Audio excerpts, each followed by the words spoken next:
مولاي صل وسلم دائما أبدا على حبيبك خير الخلق كلهم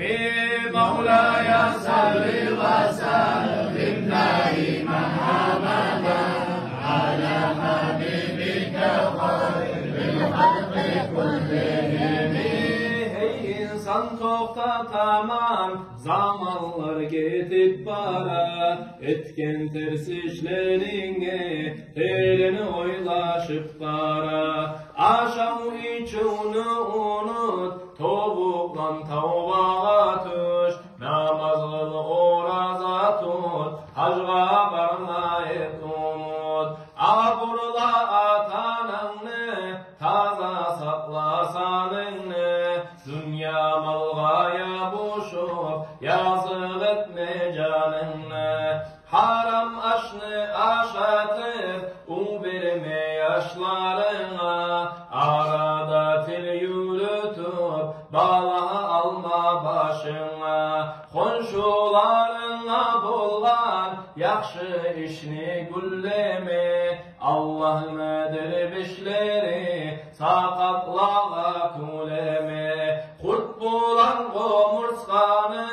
göre turup taptama kop kıynalı bustürgen atarana haplama avruygan avrulardan akça almağa günah avrudan akça alsan uyunge gelir bağla başına yavluk bayla abur et atalağa yazıksın sakatlağa kömegi yok kartlağa bolup bitken yaşını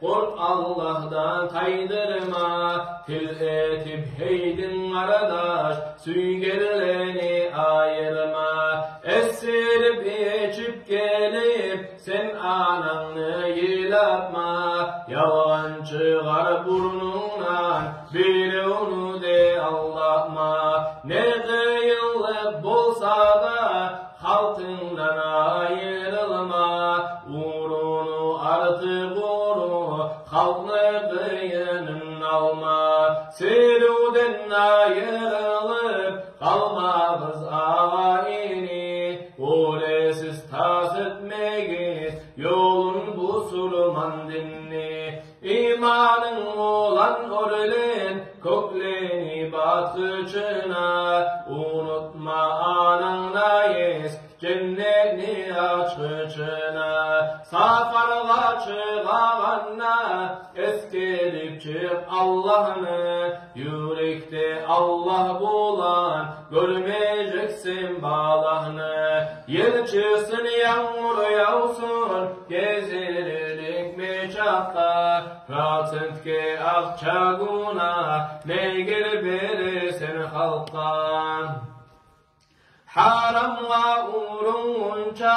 avletlerini oylaş haram avletten çığa onu unutma kurdaş her tırış her abatta Allah'a mahtavlar et namaz kılma yaşlayın avletlerini uyret yaşavda ne de bola sabır bulmağa kara bilmeygenin var Musa bile gellege sonra ananı urnun tuta kız kardeşini aya bir aziz tapmağala yaşağın getir zaya ayavla yaşlarını ahlını yazık etme altın tapsana yolla vole uyun elme hey insan toktataman